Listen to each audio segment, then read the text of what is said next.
Hey everybody, welcome to the latest episode of the Rich and Turbo Heavy Half Hour. My name is Rich. Find me on X at FuzzDoomRip and all the socials at rich.piva, doing reviews from Musapedia of Metal and as a Doom Charts contributor. And Turbo from the Void. Again, Turbo, how are you? Salutations. Thank you, Turbo. Welcome, welcome.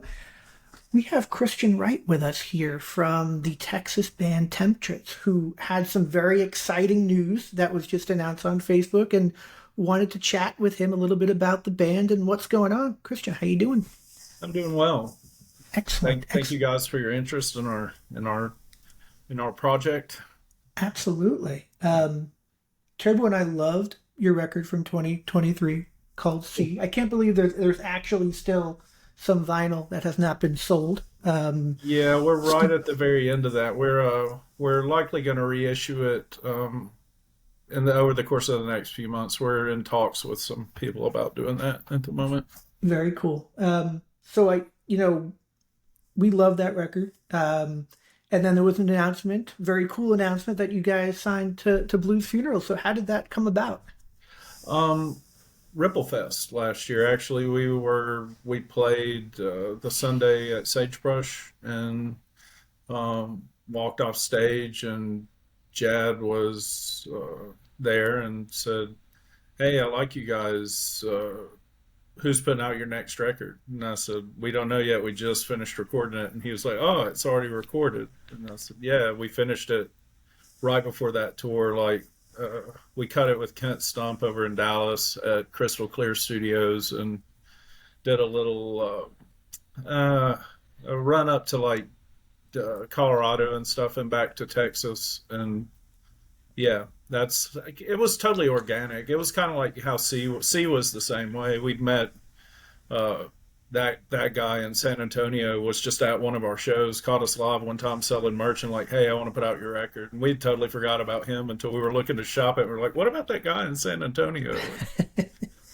Jad has a great reputation, and after talking with him, we felt good about Blues Funeral. We've always been fans of the roster and of his roster. Yeah, it's a good place to be. Very cool. Yeah, Jad was on our show, and really, really cool guy, and obviously very knowledgeable, and obviously with great taste. Walked off the stage and got signed to Blues Funeral. Love it. It wasn't that quick, but yeah, I mean, we still had to get back to home and send in masters and bounce back ideas and things. It took a minute, but we ironed out any of our. He answered all our questions. We're comfortable. We felt good about our decision. We're in a good place. Very cool. As a vinyl nerd, I have to ask this question. As I'm a post-wax member, is the record going to be included in the 2026 subscription? Or to my knowledge, yes. Excellent. That's what I'm told. I hope it's okay for me to say that, but yeah, that's what I believe so. Yes. Generally speaking, all the releases are included, so I don't think you did any spoiler. When you create a record like that, do you get involved in like what it looks like the wax itself, like the splatter or the colors or anything? Are you involved in that creative process, or is that something with that our last one we were? We were given the choice to pick whatever we want. We haven't even got that far. It's not at the presser yet. We're still. We're working on art. We've got a guy in England that's doing the outer cover, and it's pretty much there. We're kind of working on the inner sleeve, and we're looking for an artist right now to do a couple of illustrations. And if we don't find one, we'll probably use another a photograph or something in the inside. But we're kind of doing the inner sleeve ourselves. And then in regards to the vinyl itself, we honestly haven't crossed that bridge with Jad as far as like color options or whatnot yet. Hasn't really. We're not there yet. Vinyl's back on track now. Like I said, we're about to do C, and like when I talked we were going to do C and just reissue it ourselves, and then we got somebody that's probably going to back it, but it was I don't know. I talked to Precision in Toronto, and they were 6 weeks. We'll have it at your door. Wow. So it's not like it was when we put out C, where everything was rolling the dice. Well, they tell you 8 weeks, but really that means 13 weeks. You know what I mean? Yeah, Yeah. or more. Yeah. Well, that's very cool. And one thing just to a plug for Blues Funeral and the post wax subscription, the colors and the just the everything, the whole packaging is amazing. So it's very cool that what Blues Funeral is doing there, and I think you'll be very happy with what you see. At least as a consumer and someone who gets that stuff, it's Yeah. just killer stuff. Um, Turbo, what do you got for Christian? I noticed when I was doing some research, I was looking up, and it said that, and I didn't even put this together, but it said that Temptress themes sex and lust. And so I was curious if maybe the next album, if you're all going to just follow the seven deadly sins and pick another one and go with it, or you're just going to stick with sex and lust as your I, desire. I honestly, you know, C, the lyrics on C, I had a hand in writing a fair amount of them. That was a lot of my work as well. And the new album is more the girls' work, if that makes sense. Been on a lot of during the course of the writing of the last album. I moved across the country basically. So, but I I'm sure, yeah, there is some. I can say that, yeah. But Sex and Lust. Now I'm thinking about the lyricism. I'm going because I don't. I'm like any other musician. Like I listen to the our tracks over and over again through the recording process and through the mastering phase. And now I've had that break for God. We got the masters back um, in April, I think. So I listen to them pretty heavy, and I occasionally still put them on, but I honestly haven't focused on it. You know what I mean? I'm already we this album's been cut since last October. I mean, it's going to be 13 months since we finished it in the studio before you guys get a copy, before I get a vinyl copy myself. So we're already, in my mind, I'm down in my basement writing riffs for the next record, but revisiting, yeah, it's all life stuff. We're not one of those bands that writes about um, I don't know,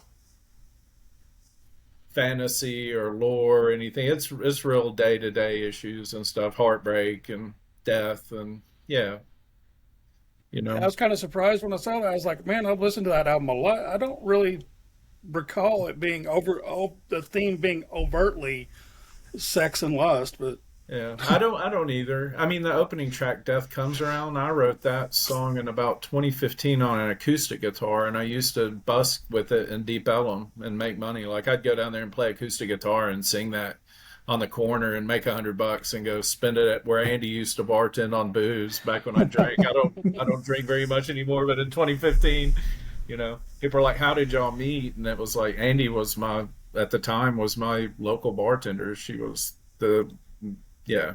Then through her, I met Kelsey, and that's how that all came about.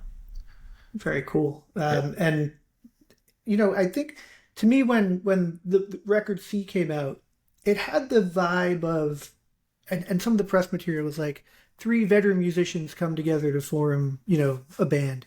Yeah. And it didn't necessarily at first feel like this was like your like a permanent band. It was more like you guys were coming together and doing something and kind of seeing how it all worked out. Obviously the record was killer and I think you had a really good response to it. Now you have the next Yeah. record, but did you see like this is like a long-term project or just kind of feeling it out when you started to put the first couple things you released out? At first, it was, I mean, the dynamics felt right.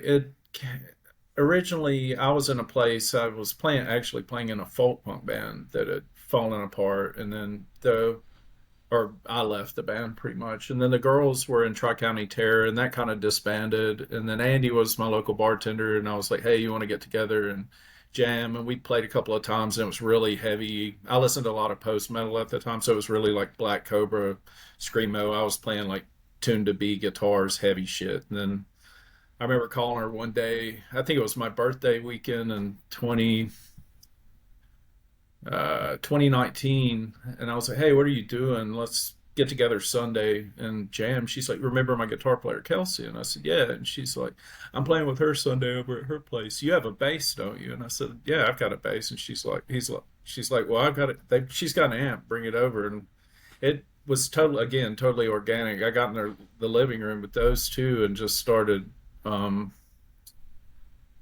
playing. And I knew from playing a little bit with Andy that she picked up quick. And I'd never played with Kelsey before, and she's an ear player as well as same as me. Like we're total vibe players, and like she'd play a riff and I'd play something different that fit with that riff. And after an hour we looked around and we're like, we should do something with this. And we got Erica initially from Tri-County Terror as well, and she was with us up until like the COVID pandemic time, and that was due to a lot of separation and stuff. That was definitely the hardest trial for us because we really hit the ground running in 2019, like just straight off the bat. We scrapped together a 3-song EP that we cut for $300 in Dallas, and we all knew people. And then the next thing you know, we're off to the races, and we had huge gigs lined up and all this stuff. And then COVID, just like everybody else, it just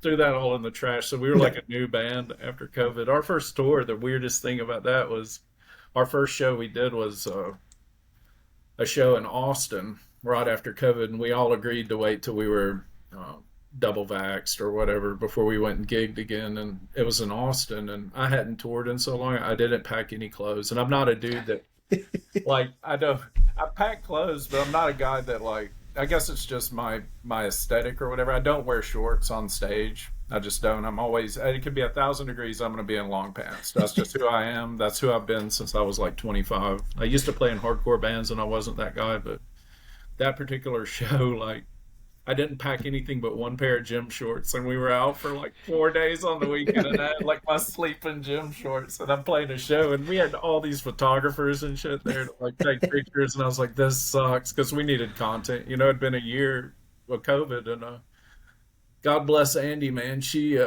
photoshopped pants on me so we got it.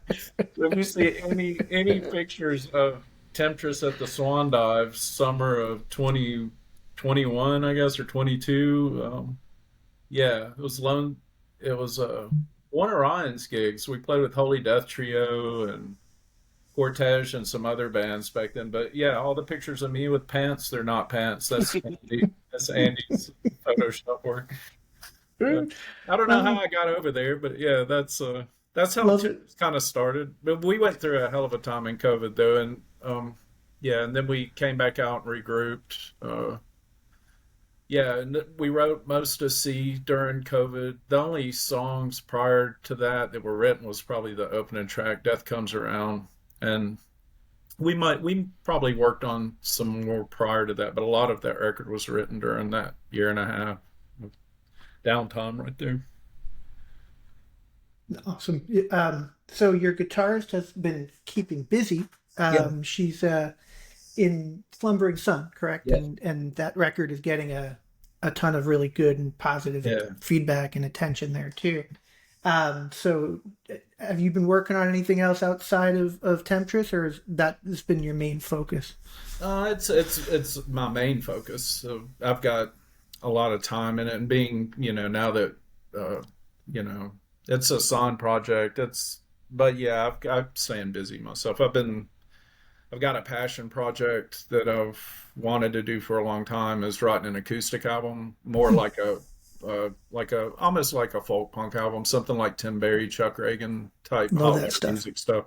Yeah. To keep me busy when later down the road, where Temptress is about to be busy next year. It's once the album comes out and tour cycles start, we're going to be all over, but that, and then locally I'm playing with a couple of dudes here. One of them's Jay from HolyRoller. Oh, cool. The drummer from HolyRoller. Yeah, we had Jay. We had Jay on the show, and I'm doing did a '90s show with Jay too. He did mention this to us a little bit as a teaser, so that's very cool. He said it's heavy. That I think that's It's the different, and we're playing with Brian from Soylent Green. I hate God, and I played with Brian in the late '90s. I'm old, and I remember playing in Pat and Nick's in New Orleans, or Pat and Nick's was in Biloxi, and Zeppelin's in Metairie, or Tipitina's maybe in New Orleans back in like '98 or '99. And I played in an industrial metal band out of Birmingham, and we were on tour with Crisis, that was a metal blade band at the time, and that had the old drummer from Crowbar, Tony. If you ever see the Tony Costanza, he passed away, rest in peace, a few years back, but that iconic picture of Crowbar, everybody says this is the heaviest picture ever, and it's the four dudes with no shirts. Tony's the one on the far left with the metal bracelets on it. It says Crisis across his belly. But Tony was my buddy. So, and we back in the time, my industrial band was on one of their booking agent, Bay Ridge Talent, out of New York.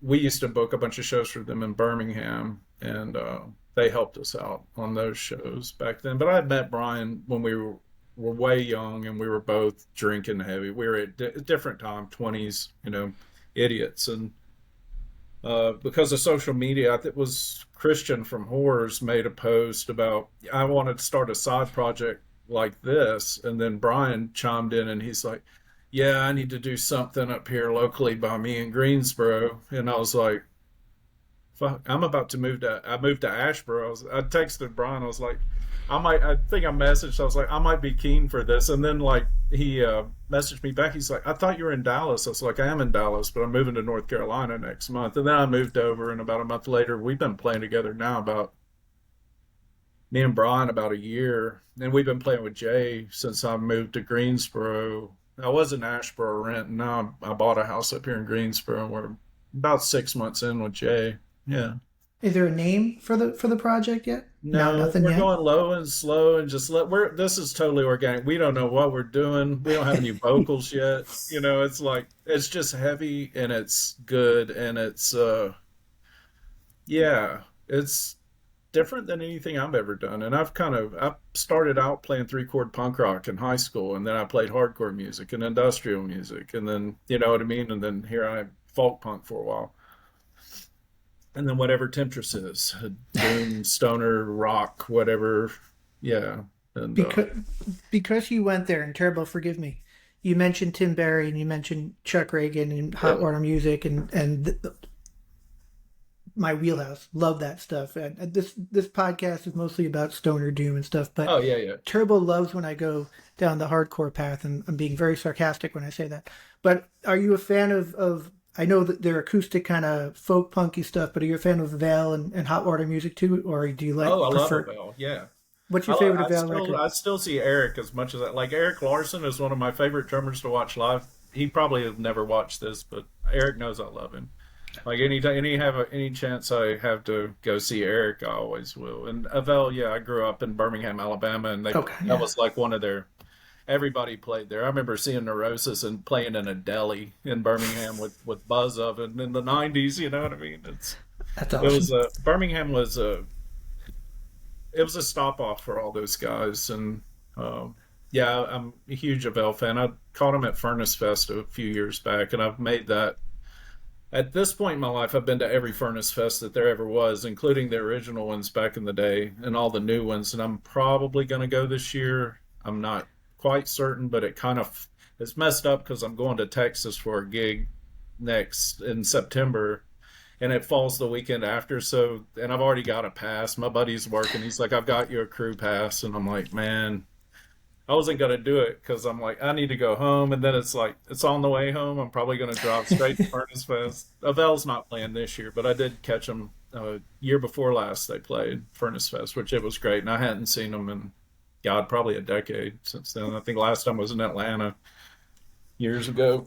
I used to get to see Hot Water Music all the time back in the late 90s, early 2000s. When they were based out of Gainesville, they were running through Birmingham all the time. Yeah, they'd come down south. I was in South Florida at the time, and I think I saw them open for like Less Than Jake or something like that at a small club, and they just blew me away.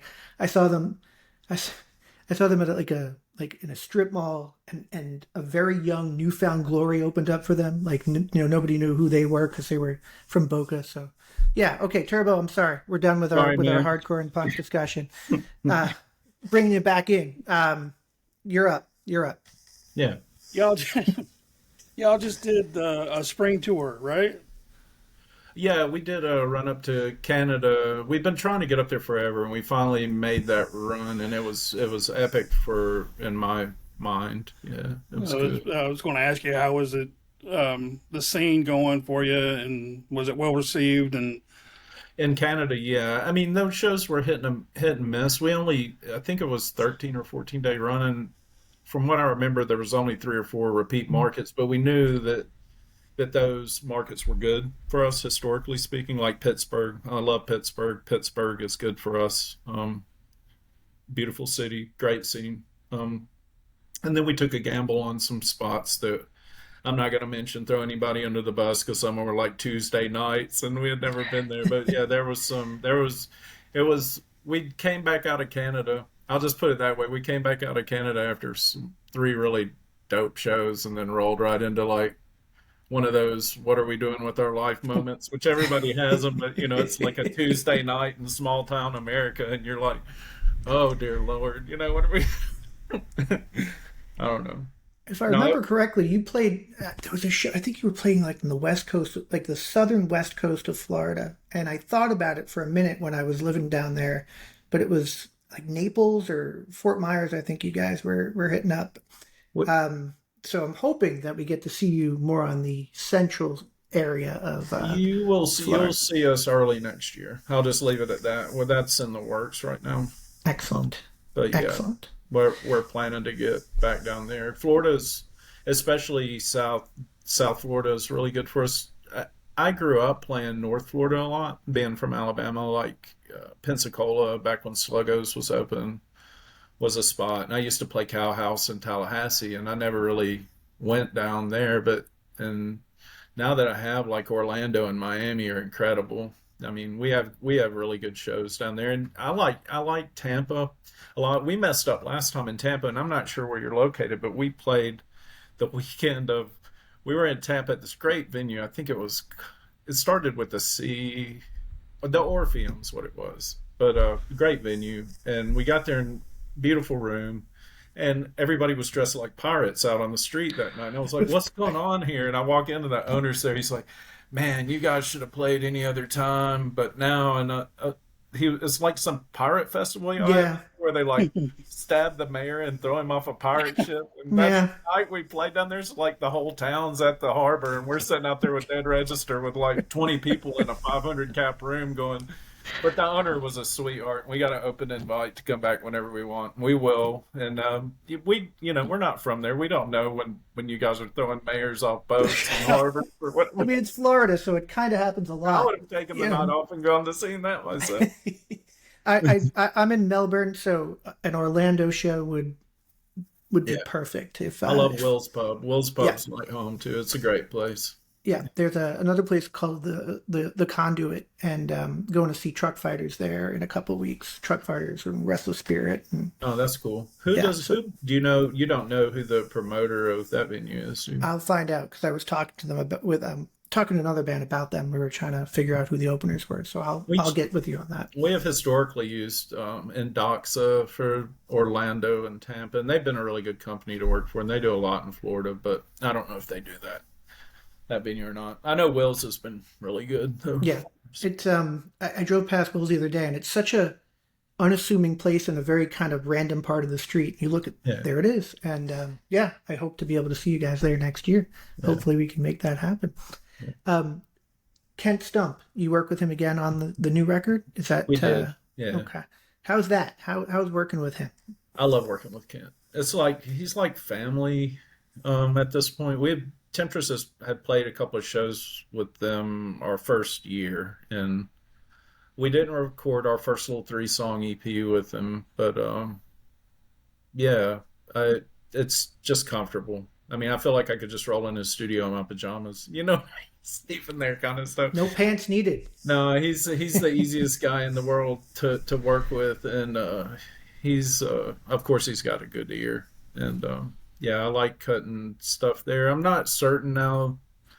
We're like he mixed and mastered our first album, and then the new one he engineered it, but we sent it elsewhere for mastering. That'll be a surprise. And then now we're kind of scattered out everywhere, so we don't. None of us live in the same city, so we don't. And then the next album cycle won't happen until God, I don't know, for at least another year because we got to tour this record first. And like I said, I'm writing, so I'm not even thinking, but I have no idea where we'll land on recording the next one. Maybe back at Dallas, which is fine. Kelsey's there, she's got room. I'm fine with cutting it with Ken again, but also there's a bunch of people up here that I didn't know lived up here that are wanting to record stuff too. The North Carolina area in Yeah. general has a lot going on. I think when we interviewed HolyRoller, I think I called it kind of like a developing place, like a Portland almost. Like there are tons of bands that are coming up and coming around from the North Carolina scene. Yeah. So it's kind of probably exciting, maybe not from where you were to here now, where it's a little more kind of grassrootsy and building up. But are you It's a smaller experiencing that? I feel like there's a great scene here. I honestly, I live in I call it the biggest small town I've ever lived in. Asheboro was like a culture shock for me moving there, and it's 30 minutes south of here, but it was a town of less, it was the smallest town I ever lived in, and I was only there, I moved my, I moved over there Christmas year before last, and then I straight went on tour and got back in March, and then I toured a lot the year we were in Asheboro, but there was nothing there. And then we bought up here in Greensboro because 300,000 people. It's about the size of the city I grew up in Birmingham, but it's totally different. It's Greensboro, the name. It's super green. They have a lot of park space here. They seem to have a decent music scene, but not like Birmingham, if that makes sense. Birmingham is like the little dot in Alabama that's a cultural mecca. I mean, they have great music scene and killer culinary scene and art scene there. And here, I still haven't figured it out though. I've been here, for 4 months, and I was born and raised in Birmingham, so I can't tit for tat it. But I'm 40 minutes from Chapel Hill, 20 minutes from Winston-Salem, 3 hours from Asheville, an hour from Charlotte, an hour from Raleigh. So I'm in a good place to bounce around and see stuff. Greensboro, I've been to 2 shows since I've been here. One was my next door neighbor's brother doing some Americana stuff, and then one was my friends from Nashville Friendship Commanders did a gig here. Oh, cool. I Yeah. was going to catch up with Jerry and Buick when they were in town. But They have a new there's record coming soon, too. metal, there's a big metal venue here, Hangar 1819, and I haven't been there yet. I need to go check it out. But Brian, who plays with me, he's like, yeah, they don't have air conditioning in there, just so you know. And I'm like, I mean, it's not Texas here, but it's still like 90 degrees, and Yeah. it doesn't appeal to my ass to go stand in a 90-degree room. In a metal club where I'm sure there's a bunch of really big dudes just hanging around and, getting sweaty and, yeah, that doesn't sound great. I mean, I Cool. might do it. Yeah, why not? It depends. I guess it depends who's playing, right? Yeah. Yeah, Friendship Commanders, you mentioned them. They have a new record coming soon, I think. Yeah. I think that's out for pre-order, so that's pretty cool too. They signed with somebody bigger Magnetic also. Eye. Magnetic Eye, yeah. Yeah. So that's very cool. Seeing these bands that kind of do some of their own things on their own, and now, Blues Funeral, Magnetic Eye. It's very cool. That's very, very cool. I want to ask you, just because I'm very curious, your industrial metal band. Tell me a little bit about it, because I'm wearing my Thunder Horse shirt, and obviously there's Me and Bishop have talked about it before. Yeah. We used to run in the same circles way back in the day because we had a Texas booking agent. We had this company, I don't know what happened to her, but this girl named Cassandra in Dallas that used to book us in Texas, and we'd run around Texas, and every tour out there we'd end in Dallas, and we'd have to go to the Lizard Lounge, where that's still there, but they don't do it. But there was a night called the Church that was like the goth industrial night in Dallas, and it still is. It's just not at the original venue anymore. But it brought back memories when I moved to Dallas. I was like, I can't believe this is still going, because we'd end up playing Dallas on Sunday nights when we toured out there, so we could go see Cassandra at the Lizard Lounge to get our check for touring Texas before we went back to Alabama. So it was a whole thing. But Yeah. I played in a band back then called Glitch, and that was before Glitch Mob and all the other glitches. But this was a band we started in '96, and it lasted till about 2000 or something, 4 years, something like that. Yeah. Cool. Then I Yeah. played hardcore music after that for a minute, and then moved over to Atlanta and played in another like brief stint in almost like a Marilyn Manson, Jane's Addiction hybrid type band. And yeah, Huh? You it's been a kind of decade in Atlanta. lots of different genres, and Bishop was in Skatenig, which was really weird to me Yeah. because I remember getting a mixtape in like 10th grade with a Skatenig song on it, and I loved it. It blew me away, and then forever I had no idea what they were. Then I think they signed to a major and put one record out. Um, it was on, I think, one of the like the Revolting Cox label or something like that. Yeah. But it was I had no idea that he was connected or had like kind of the industrial connection there. So it was kind of cool to talk with him about that, and you had that kind of connection too. That's pretty cool. Yeah. Well, we Do you used listen to that stuff today still? Is that oh yeah. If you Yeah. see Skinny Puppy, they're still Oh, gone. there it is. Yeah. Very nice. Yes. They were that was my I love the early Ministry stuff and Skinny Puppy and a lot of old post. It started with the post punk, and it started with the crush I had on a girl once upon a time, and the poster she had on her wall that kind That'll of do it. me that way. And I blame it on a girl, my goth industrial stuff. I have a very, very similar story about Ministry. That's And where Nick I Cage, learned the about best thing Ministry. she ever did was turn me on to Birthday Party back then, which There I'm you go. still like I'm a super Nick Cave fan anytime I get a chance to catch him anywhere. And he's like my generation's Bob Dylan, like my parent. I love Dylan for his lyricisms. I don't think he's a great singer or an epic guitarist, but man, his words. And that's the way I am with Nick Cave. It's like Nick Cave's voice, it's not that great, but man, his words are special. You know, he's a poet. That's the Yeah, way I feel. Yeah. absolutely. I'm always trying to push Ministry on people Yeah, in our little group. I love the early Ministry stuff. I love all the wax track stuff from back in the day. I And agree. I just got a new repress of the Palehead record with Ian McKay. I Freaking love got that. that too. I got that Yeah, same one. I keep vinyl as well. So yeah, excellent, yeah. excellent. Um, Turbo, do you have anything else for Christian? We've already kept him longer than we promised. No, Anything else you have for him?